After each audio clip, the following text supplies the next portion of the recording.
Test 2, Part 1. You will hear a woman from a job agency giving information to a man about work in a chain of restaurants. First, you have some time to look at questions 1 to 5. Now, listen carefully and answer questions 1 to 5. So, I understand you are interested in restaurant work. Yes, I have got a bit of experience and I can provide references. That's good. I can check all that later. Now, Milo's restaurants have some vacancies at the moment. They are a really good company to work for with lots of benefits. All right. Yes, they've got a very good reputation for looking after staff. For example, all employees get training, even temporary staff. Oh, really? That's quite unusual, isn't it? Certainly is. And these staff get a free uniforms too. Hmm. You just need to wear a white t-shirt and black trousers. It says here, so I guess not. But another benefit of working for a big company like this is that you can get a discount at any of their restaurants, even at weekends. No, but she will be working then anyway. Oh, yes, I suppose so. Most of their restaurants are in the city center, aren't they? So easy to get to by bus. Yes, that's right. But if you have to do a late shift and finish work after midnight, the company will pay for you to get a taxi home. I probably won't need one. I think I'd use my bike. Okay. Now, they do have some quite specific requirements for the kind of person they are looking for. Milo's is a young, dynamic company, and they are really keen on creating a strong team. It's really important that you can fit in and get on well with everyone. Yeah, I've got no problem with that. It sounds good, actually. The last place I worked for was quite demanding too. We had to make sure we gave a really high level of service. That's good to hear because that will be equally important at Miller's. I know they want people who have an eye for detail. Perfect. So the only other thing that's required is good communication skills. So you will need to have a certificate in English. Sure. Before you hear the rest of the conversation, you have some time to look at questions 6 to 10. Now listen and answer questions 6 to 10. Okay, let's have a look at the current job vacancies at Milo's. The first one is in Vanhoe Street. Sorry, where? Vanhoe, Winwhoe. It's quite central, just off Cork Street. Oh, right. They are looking for a breakfast supervisor. That would be okay. So you are probably familiar with the kind of responsibilities involved, obviously checking that all the priorities are correct, etc. And then things like checking all the procedures for cleaning the equipment are being followed. Okay, and what about the salary? In my last job, I was getting £9.50 per hour. I was hoping to get a bit more than that. Well, to begin with, should be getting £9.75, but that goes up to £12.50 after 3 months. That's not too bad, and I suppose it is a very early start.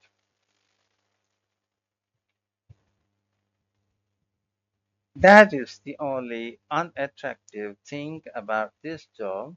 And then you have the afternoon and evening free.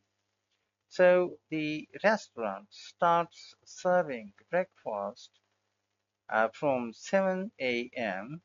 about and you'd have to be there at 5:30 to set everything up, but you'd be finished at 12:30. Hmm.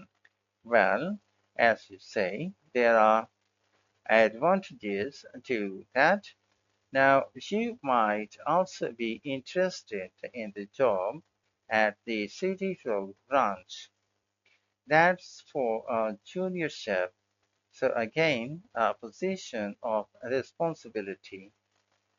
I might prefer that actually.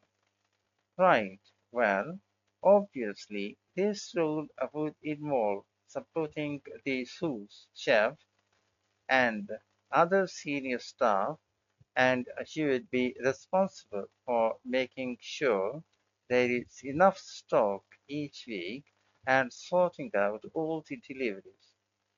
I've never done that before, but I imagine it's fairly straightforward once you get the hang of it.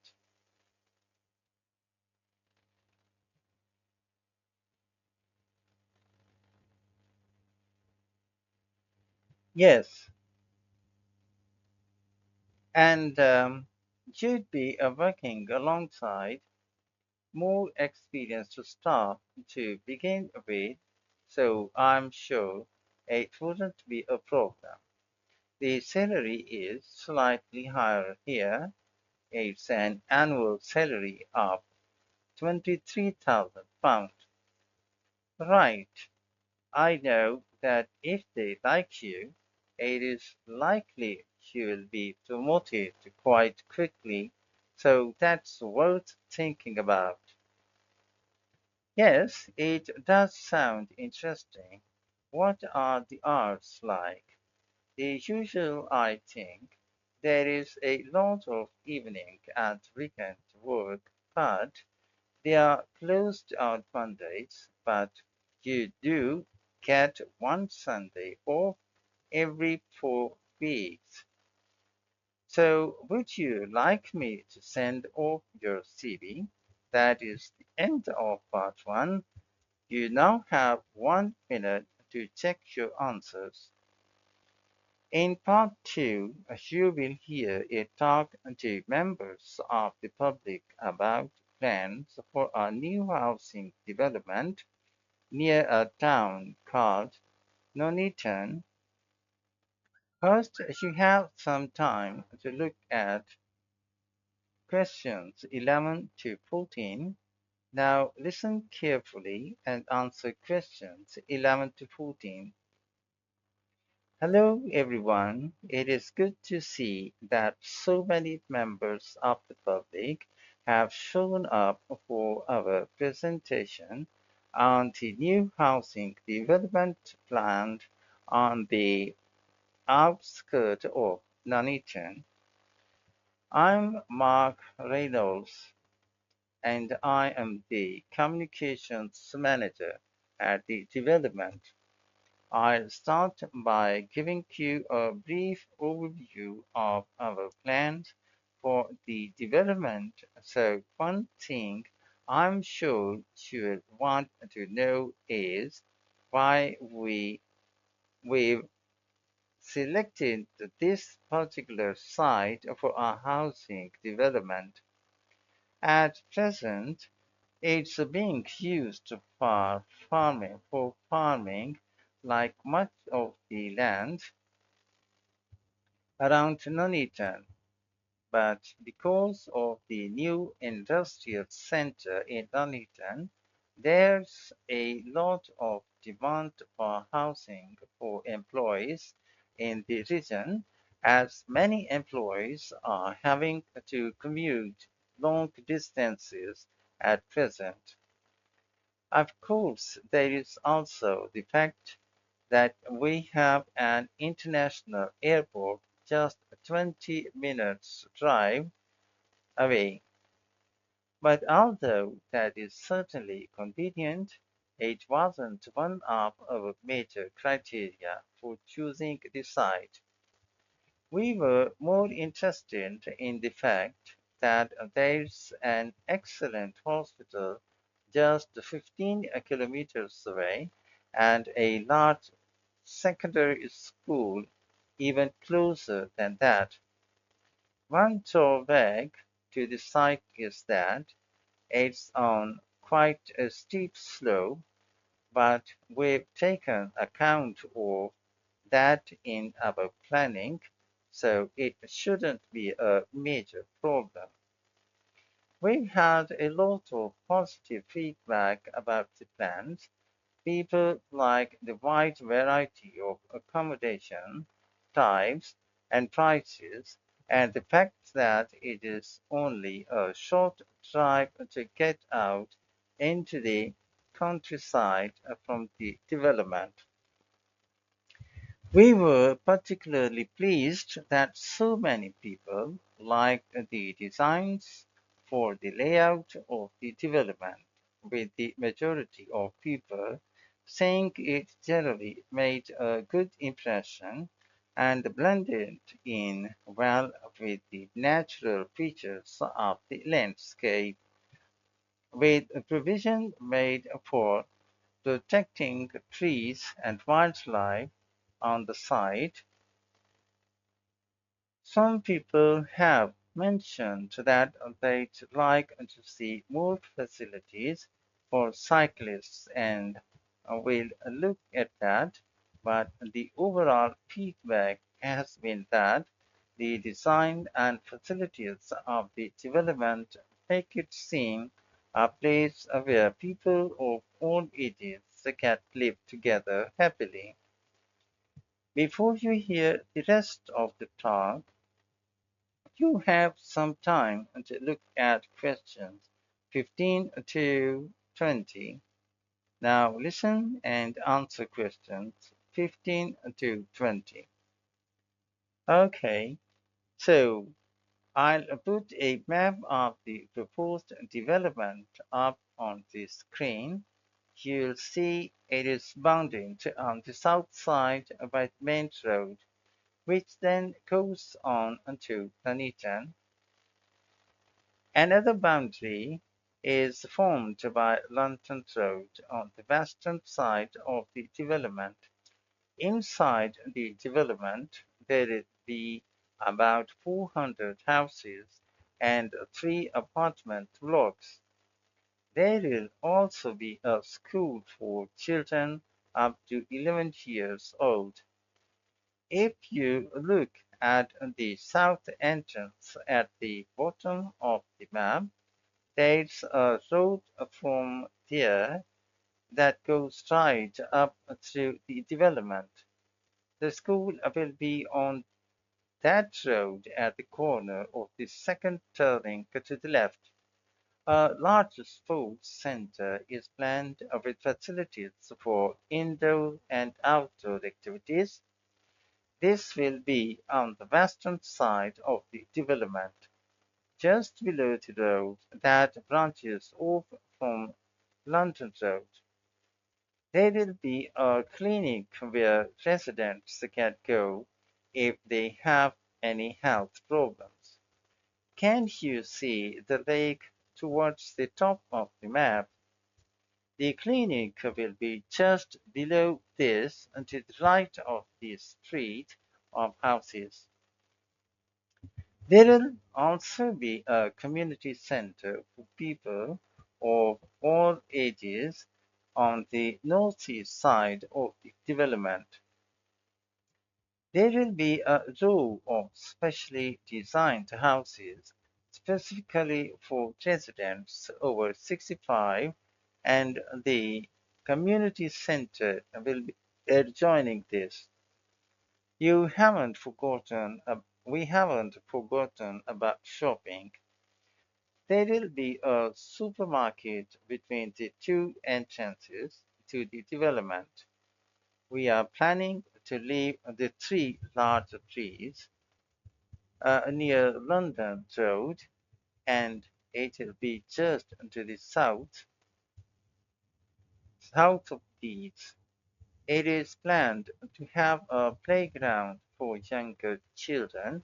If you look at the road that goes up from the south entrance, you will see it curves around to the left at the top, and the playground will be in that curve with nice views of the lake.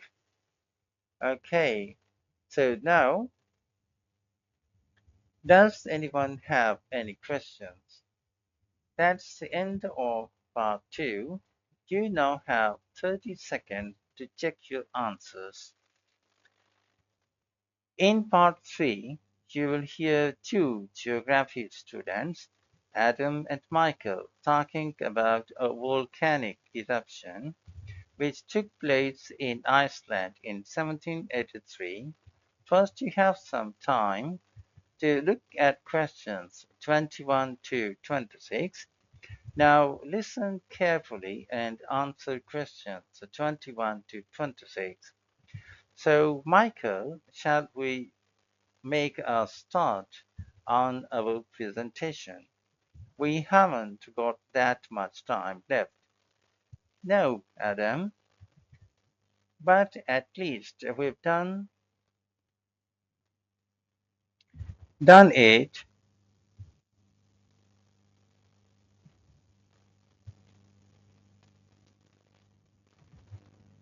We've done all the background reading.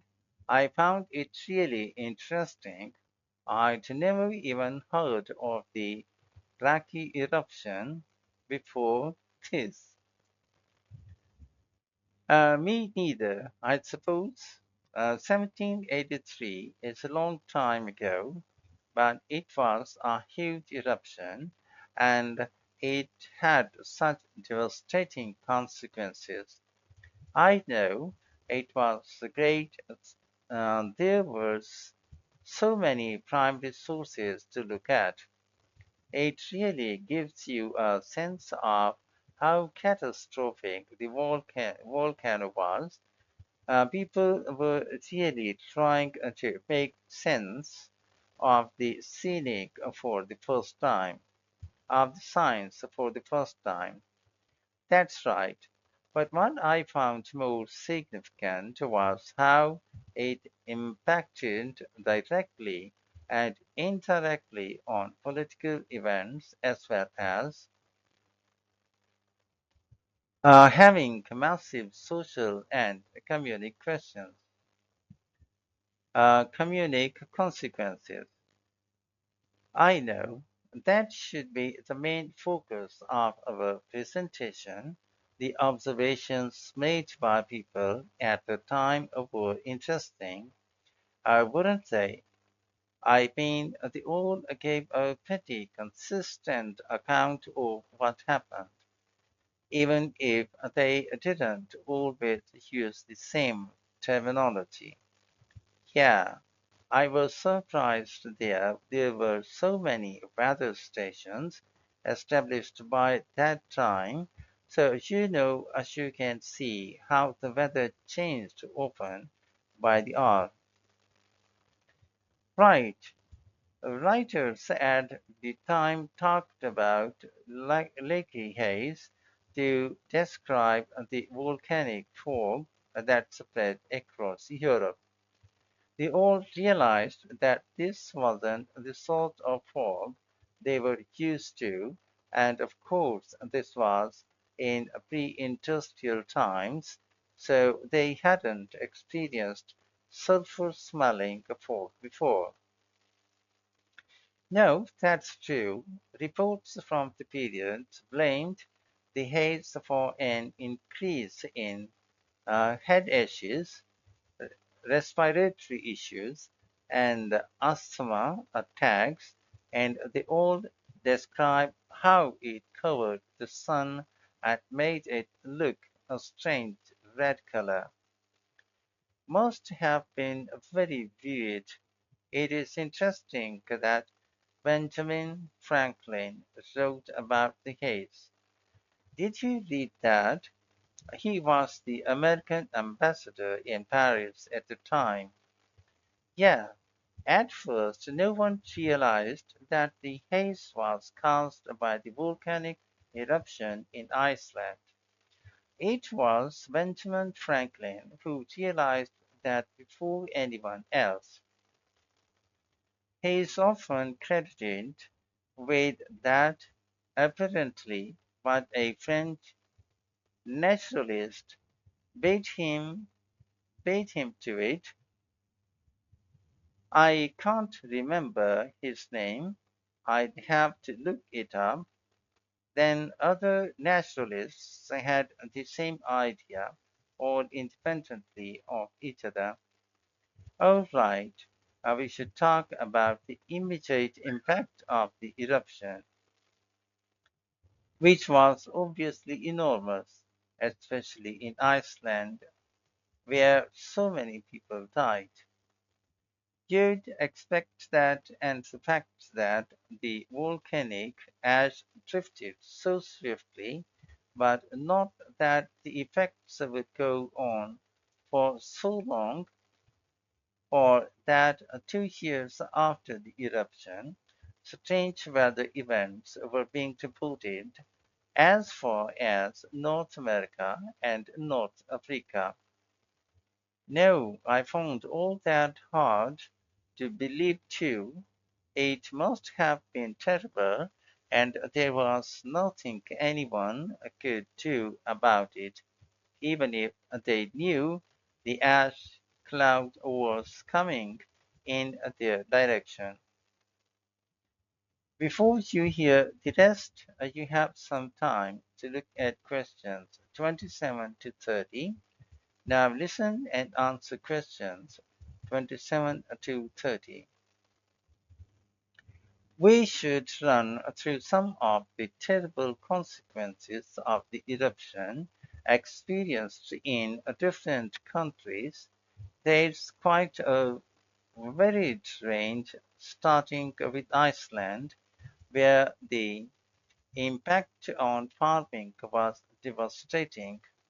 One of the most dramatic things there was the effect on livestock. As they grazed in the fields, they were poisoned because they ate vegetation that had been contaminated with chlorine as a result of the volcanic fallout. That was horrible.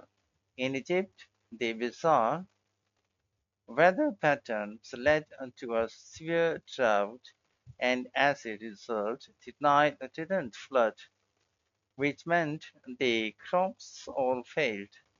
It is so far from where the eruption happened, and yet the famine there led to more people dying than in any other country.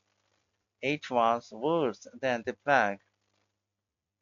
Okay, then in the UK, mortality rate went up a lot, presumably from respiratory illnesses.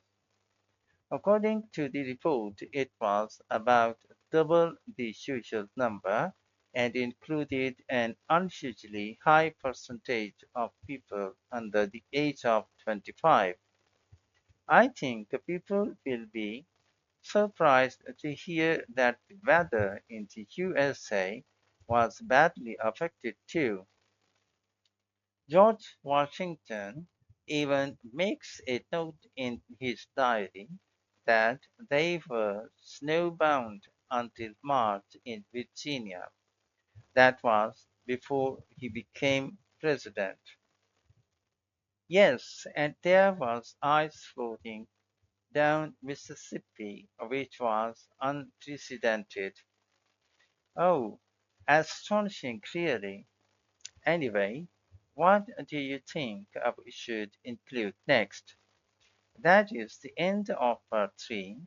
You now have 30 seconds to check your answers. In part 4, you will hear a student on a fashion design course giving a talk about the history of pockets. First, you have some time to look at questions 31 to 40. Now listen carefully and answer questions 31 to 40. Good morning. Now we've been asked to choose an aspect of European clothing or fashion and to talk about its development over time. I decided to focus on a rather small area of clothing, and that's pockets. I chose pockets for two reasons, really.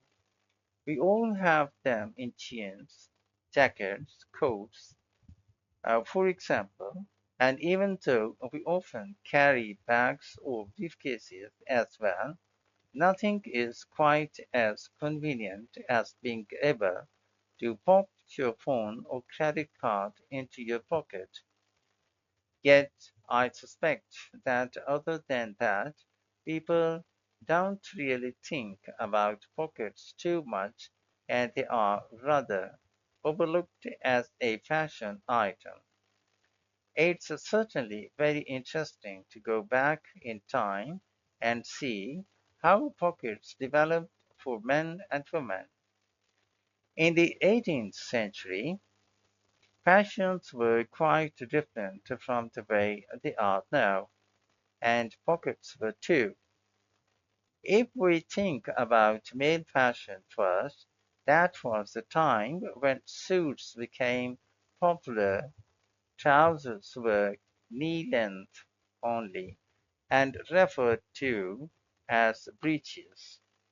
The waistcoats were short and the jackets were long, but all three garments were lined with material and pockets were sewn into this cloth by whichever tailor the customer used. The wearer could then carry small objects such as pencils or coins on their person and reach them through a gap in the lining. Coat pockets became increasingly decorative and stylish on the outside for men who wanted to look stylish, but they were often larger but plainer if the wearer was someone with a profession who needed to carry medical instruments, a doctor or physician, for example. The development of women's pockets was a little different. For one thing, they weren't really as visible or as easy to reach as men's. In the 18th and 19th centuries, women carried numerous possessions on their person, and some of these could be worth a lot of money. Women were more vulnerable to theft, and a wealthy woman, in particular, worried constantly about pickpockets. So what they did was to have a pair of pockets made that were tied together with string. The pockets were made of fabric, which might be recycled cloth If the viewer had a little money or something more expensive, such as linen, sometimes featuring a very delicate embroidery, women tied the pockets around their waist so that they hung beneath their clothes. Remember, shirts were long then.